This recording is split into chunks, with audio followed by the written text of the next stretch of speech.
ایک شو روم میں ہم موجود ہیں اور یہاں کے جو اونر ہیں ان سے ہم بات کرتے ہیں. السلام علیکم. وعلیکم السلام. سر آپ کا تعارف؟ میرا نام علی میگھانی ہے اور میں آٹو موبائل انڈسٹری میں 96 سے وابستہ ہوں. Cars club, Isuzu cars club, Jack cars club, ان سب کا اونر بھی ہوں، سول پروپرائٹر بھی ہوں اور ڈائریکٹر بھی ہوں. گریٹ سر. تو ہمارا جو آج ہم جس موضوع پر بات کر رہے ہیں وہ ہے گاڑیوں کی بڑھتی قیمتیں، اور یقینی طور پر آپ نے بتایا کہ آپ کا بڑا تجربہ ہے اور کافی عرصے سے آپ اس فیلڈ میں ہیں. تو بتائیے گا کہ یہ جو قیمتیں بڑھ رہی ہیں یہ دراصل شروع کب سے ہوئی ہیں؟ کون سا وہ سال تھا جو کہ گاڑیوں کی بڑھتی قیمتوں کا سبب بنا، یا وہ سال جس میں قیمتیں بڑھنا شروع ہوئیں؟ اور دوسرا اس کی وجوہات کیا ہیں؟ دیکھیں، اگر ہم 90s میں دیکھنا شروع کریں تو آپ دیکھیں گے کہ اس وقت جتنے بھی ڈیلرشپ تھیں وہ اتنا فلورش نہیں کر رہی تھیں، اتنا گرو نہیں کر رہی تھیں. اور اگر آپ صحیح طرح سے دیکھیں تو یہاں پہ ہمارے پاس علی بھائی تھے تو انہوں نے سوزوکی کی ڈیلرشپ کو جو ہے وہ کوئٹ کیا، کیونکہ اتنا زیادہ ڈیمانڈ اینڈ سپلائی کا گیم تھا اور جو امپورٹڈ وہیکلس تھیں وہ بھی آ رہی تھیں. اس کے بعد جب مشرف صاحب کا دور آیا تو پریمیم بڑھنا شروع ہوا. ڈیمانڈ اینڈ سپلائی، ظاہر ہے کہ ملک میں خوشحالی بھی آئی تو لوگوں کی جو پرچیزنگ پاور تھی وہ انکریز ہو گئی.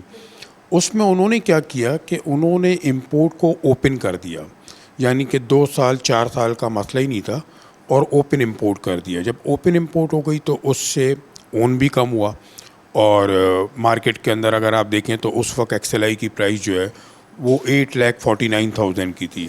آج آپ جب جاتے ہیں تو یارش جیسی گاڑی 3 ملین سے اوپر ہے.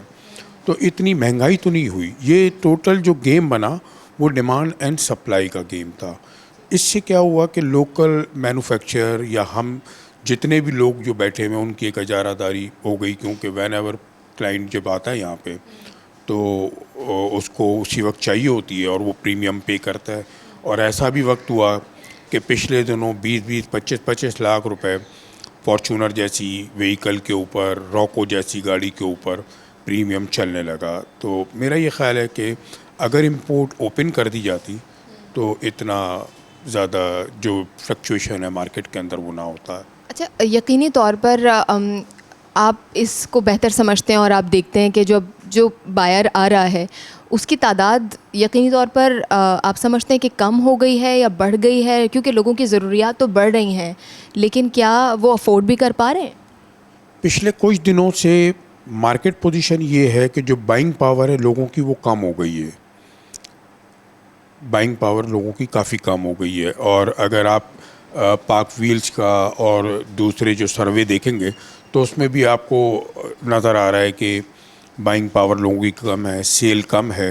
اور آج پوزیشن یہ ہے کہ جو ایکچوئل پرائس ہے، یعنی کہ روکو کی ایکچوئل پرائس 1,16,00,000 روپے ہے تو 111 میں 11.5 میں یعنی کہ بلو پرائس پہ 5 لاکھ روپے کم پہ کام ہو رہا ہے. اسپورٹیج 74,50,000 کی ہے، جو کام ہو رہا ہے وہ 68 لاکھ روپیز پہ ہو رہا ہے. تو جو پرائس کمپنی نے ڈکلیئر کی ہیں اس سے بھی ڈاؤن کے اوپر کام ہو رہا ہے. اچھا، پچھلے 5 سال کو آپ آج کے اس دن سے اور اس سال سے 2022 سے کمپیئر کریں تو آپ کو لگتا ہے کہ پالیسیز کو بہتر کیا جا سکتا تھا جس میں بائنگ پاور متاثر نہ ہوتی، تاکہ کاروبار متاثر نہ ہوتا، تاکہ سب کماتے، سب خوشحال رہتے؟ دیکھیں، پولیٹیکل جو پوزیشن ہے اور جو اکنامک پوزیشن ہے اور آفٹر دا کووڈ، تو یہ تو پورے ورلڈ کے اندر ایک ہوا ہے. اور ہم صرف اپنی انڈسٹری کو نہیں کہیں گے، ہمارے ساتھ یعنی کہ جو کنسٹرکشن انڈسٹری ہے، دوسرے جو لوگ ہیں وہ بھی کافی افیکٹڈ ہیں. تو یہ تو اوور آل وہ ہے. لیکن آٹو موبائل انڈسٹری کے اوپر میں سمجھتا ہوں کہ اس طرح سے کبھی نہیں ہوا کہ جو پرائس ہے اس سے کافی کم پرائس کے اوپر کام ہو رہا ہے. تو یہ فرسٹ ٹائم دیکھا گیا ہے. ٹھیک ہے، کچھ سمجھتے ہیں کہ ایسی چیزیں ہو جائیں انڈسٹری کے لیے جو بہتری کا سبب بنے، جو بائنگ پاور کو متاثر نہ کرے، جو کنزیومر کے لیے آسانی کرے، جو آپ کے لیے آسانی کرے؟ کچھ ایسے پوائنٹس آپ کے ذہن میں ہوں؟ دیکھیں، اس کے لیے سب سے بہتر چیز یہ ہوگی کہ عام طور پہ جب بھی یہ بجٹ کے لیے بلایا جاتا ہے یا اور پالیسیز کے لیے بلایا جاتا ہے تو وہ صرف مینوفیکچرر کو، میری نظر میں وہ اسمبلر ہیں لیکن مینوفیکچرر کو صرف بلایا جاتا ہے. اس کے ساتھ ساتھ جو لوگ امپورٹ کرتے ہیں اگر ان کو بھی بلایا جائے گا تو میرا خیال ہے کہ کافی بہتر ہو جائے گا. کیونکہ اگر 3H ڈیلر 100 ہوں گے تو نان 3H ڈیلر 500 ہوں گے, تو وہ ایک بہت بڑا یعنی کہ اسٹیک ہے ان کا.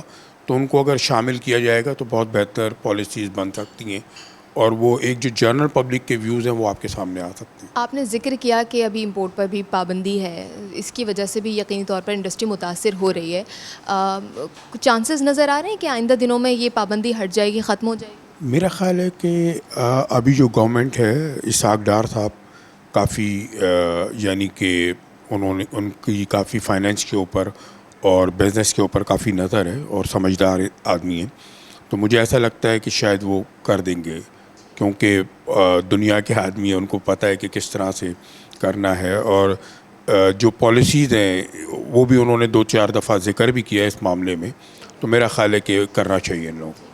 اچھا, آپ نے اسحاق ڈار صاحب کا ذکر کیا تو اب میں یہ بھی آپ سے بات کر لیتی ہوں کہ پچھلی عمران حکومت اور اب نون لیگ کی حکومت وفاق میں, مجھے بتائیے گا کہ کیا آپ کو حکومت کے آنے جانے سے لگا کہ پرائسز فلکچویٹ ہوئے, اور کون سی بہتر لگی؟ دیکھیں, دونوں حکومتیں بہتر ہیں. ہم نے تو بزنس کرنا ہے, ہمیں تو کسی سے وہ نہیں ہے. لیکن میرا اپنا پرسنل اوپینین یہ ہے کہ اسحاق ڈار صاحب جو ہے ان کی اکانومی کے اوپر کافی نظر ہے, اور ایک ہارڈ ٹارگیٹ بھی ہے ان کے لیے. اب جب آئے ہیں وہ, تو مجھے لگتا ہے کہ ان کو جو ڈیلیور کرنا پڑے گا, تو اور وہ کریں گے بھی, مجھے ایسا لگتا ہے. اچھا, آخری اور بڑا ضروری سوال, بڑا عام فہم بھی ہوگا بہت سارے لوگوں کے لیے. ایک عام طور پر انسان 30-40 ہزار روپے کما رہا ہوتا ہے اور وہ اپنے گھر کی ساری روزمرہ کی چیزیں بھی پوری کر رہا ہوتا ہے, اور اب گاڑی بھی لگژری نہیں رہی ہے, ضرورت زندگی بن گئی ہے. تو مجھے بتائیے گا کہ وہ کس طرح سے افورڈ کر سکتا ہے؟ دیکھیں, اس طرح سے سپورٹ ہو سکتی ہے کہ اگر بینک فائنانس جس طرح سے پہلے انہوں نے اوپن کیا ہوا تھا, اس کو اگر ریٹ آف انٹرسٹ اس کا کم کر دیں گے, کائبور کو تھوڑا نیچے لے جائیں گے, تو میرا خیال ہے کہ ایزی رہے گا.